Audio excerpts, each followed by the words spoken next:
Isaac Ogwena's penalty, a cool, calm and collected in the first half, is the goal that separates the two sides at the Soroti Stadium, and Busoga Province do have the lead in this first leg encounter of the first semi-final between TESO Province and Busoga Province, and the express forward, like we expected, takes the penalty and puts the ball in the back of the net, and Hassan Matovu has nothing to say in that moment, and that is the highlight of the first 45 minutes. But it looked a bit balanced from what we saw from the first half. Tendo and Bule, before that penalty came in, we saw both teams trying to build up the position, but it did look like there was necessarily an end result, particularly with the forwards that we talked about. Isaac Ogwena, despite him scoring a penalty, hasn't really been getting those shots on goal. On the other side, Isaac Ogwang as well, not necessarily being in the game, of course, having to get in at the end of a couple of fouls there. Bule, your thoughts on the first half? Yeah, thank you, Imran. Yeah. I don't believe the players have the sharpness right now. They are a bit down. When you look at the game, the tempo is down. Maybe Busoga having the upper hand by the end of the first half, just because they have the belief as the players that we are Busoga Province. That's why they are pushing and pushing, and they've been the better side in the first half, just trying to get those crosses in, troubling the back line of TESO. And the back line of TESO needs to do better. If they are to come back in the second half with those lapses that have been evident in the first half, then Busoga can override them too in the second half. But basically the game has been slow and on a low tempo for me. Maybe second half can come through and they will really go pound for pound with each other. TESO need to wake up as soon as possible. They're at home. They need to get the advantage. Their star players like Esenu, Oloro, Isaac Ogwang need to be agile in the second half if they are to get something out of this game. But a silent one from TESO for me. Tendo, freshness, fitness, you've talked about it before the game started. Yeah. What have you seen in the 45 minutes? None of them. None of it? Yeah. They're not fit, like Bule is saying, and they're not fresh, like I expected. First of all, probably because the game itself is under a lot of humidity, so even they had to go for a cooling break. But it has found them in that aspect where they all fear each other. They did not explode out of their shells, and they try to show that they can play the game. Now, the difference is in the incapacitation of TESO. We saw them having a challenge filling Paul Wheeler's position, and they chose Jackson Wabuleta. Having Jackson Wabuleta as a centre-back, the right-sided, deprives you of the traditional long ball that is so good at, the diagonal ball from the right-back position. Yes. And then that means James Begisa is the right-back. Now, James Begisa is a traditional right-back in the URA setting where the right-back goes with the ball across into the final third. Yes. That is supposed to be the play. The same way you would expect Martin Owalam of Police, because that is what they are playing. So the two right backs, the two full backs are not playing the long ball to the center forward. That was Musa Senu at the start. Center forward Musa Senu is supposed to knock down the balls to the players oncoming, like Isaac Ogwang and then Bunjo and probably Oloro and all that. When that failed, you saw Nathan Oloro getting away from the three players up front, trying to come and add numbers in the midfield, because I talked about the aspect where Busoga could actually bite the bullet and put in players to try and ask questions of Nurdin Bunjo, because we know him useful on the ball, but he cannot defend, and that is the questioning that we've seen the likes of Mugurusi Yes. and Jerome Chiria asking, which demanded that even before the first half ends, Nurdin Bunjo is removed. So that means that is a minus already put on TESO and a plus put on Busoga. And in the process, they already have the lead. The lead means in the head-to-head battle we had with the Isaacs, the least heralded Isaac has already gotten the lead. From normal circumstances, give him a penalty, ice-cold finish. The other things has been trying to play, peeling away Wabuleta. You saw him playing on the left side, trying to peel away Wabuleta to create the gap between Wabuleta and Eric Senjobe, deliberately trying to have space for the others to run into. that is where they have used the blind side. The blind side which Lawrence Tezicha has not utilized very well. He got many opportunities to actually finish up the game, but his first touch has let him down. And we've spoken about you not seeing any freshness, any fitness. Both of you have spoken about it. One of the players that we have seen evidently, Lawrence Tezicha, his control on the ball, his final finish doesn't look like he's in the game, Bule. Yeah. As a coach, what would you be looking forward to in the second half? What would you be telling a player like Lawrence Tezicha? This is an experienced player. These are players that come in with vast experience. As a team, not only Lawrence Tezicha, they just need to try as much as they can. Try hard. Even if you're not sharp, just make it work for yourself. Get that run going, make that tackle, go for that shot. At least you can really just get that belief in yourself. But fitness-wise, they're not yet there because of the leagues being in pause. Yes. Yeah, in pause. Thank you. At least the players just need that pound for pound in the second half. Yeah. They can really have something for both sides. As BUSOGA, they just have the belief from them. Yeah. That is why you see them attacking every time.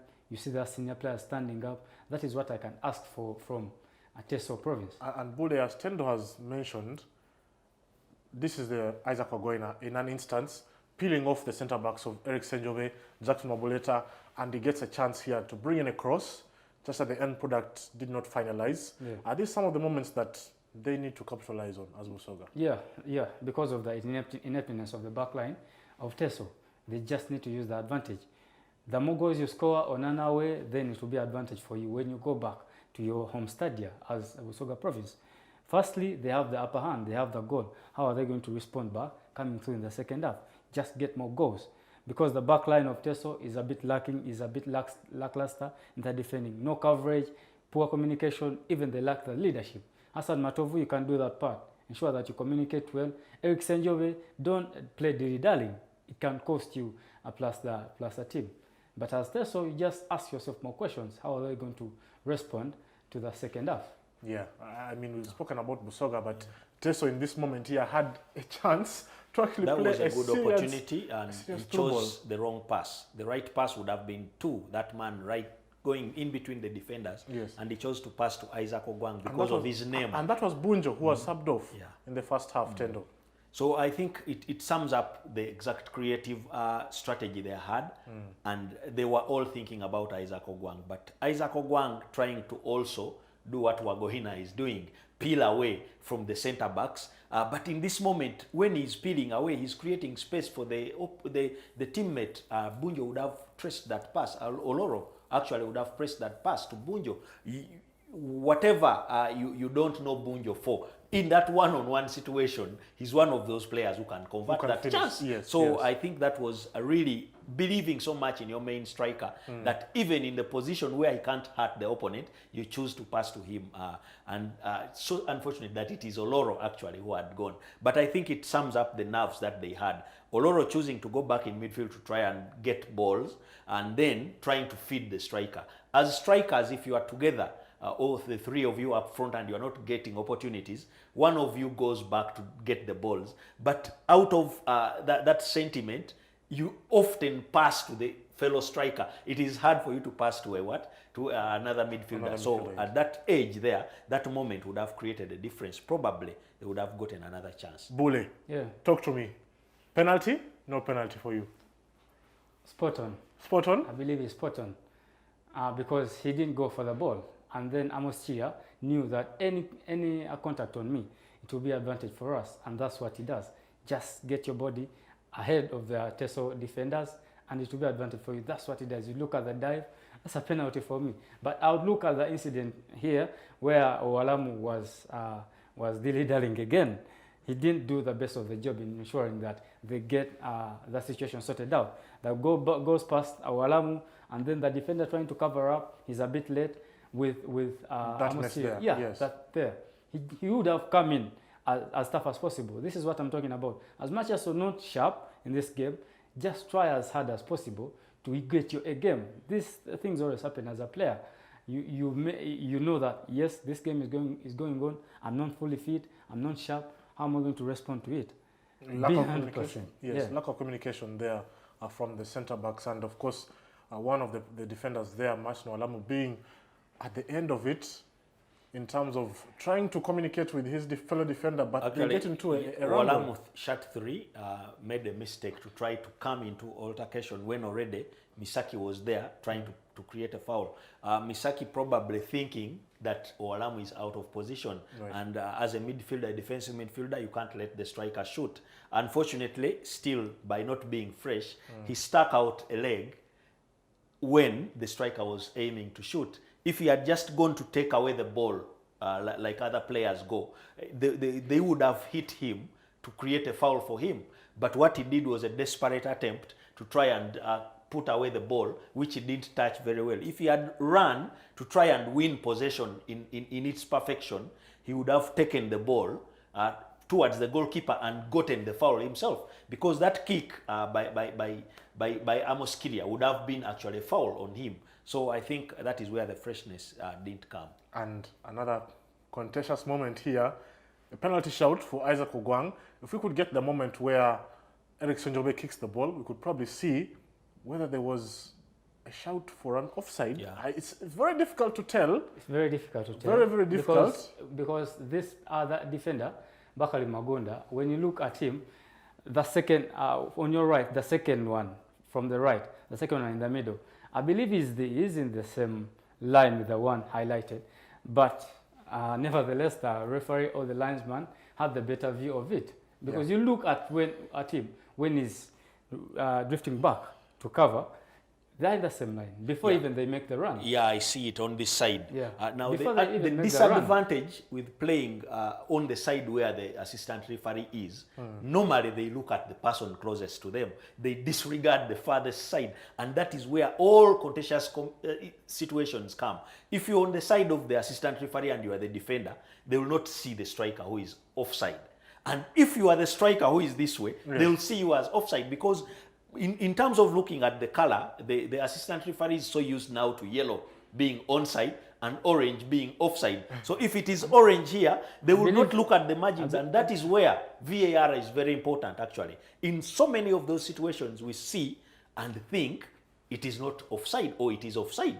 But it's because the assistant referee is looking from this angle. They will disregard the faint picture behind.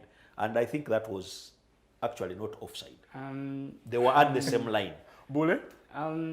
Yes, he did a great job as an assistant referee because of his view of the action taking place, and he didn't have a much wider scope of the game going through. But still, where is the help of the referee if you're looking at it in the right way? But these are decisions that really must be dealt with. Going forward, TESO just need to wake up in the second half and get it done. However much you've been felt undone by such a decision, you know your own side, but then final call is a final call. Wake up from the slumber, get your sharpness going. You can get a result from this game. It's not yet over, because as BUSOGA has played, they have not been that troubling, and to TESO, they have not been that troubling. The game is still 50-50. Any more hungrier side will get that game going for themselves. Attendo, a quick one before we get to the second half. A quick one. Where do you see this game going? I was for BUSOGA. I will stay for BUSOGA, because all they have to do now is manage the game. And I think they can do that. Even if in the substitutions they had brought Robert Eseru, still they can have maybe Isaac Isinde to try and handle, because now it's two tall players and then Isaac Ogwang attacking you. All right, let us hand you over to Lawrence Bwanika for the second half between TESO and BUSOGA Province. Isaac Ogwang scored the penalty for BUSOGA Province in the first half.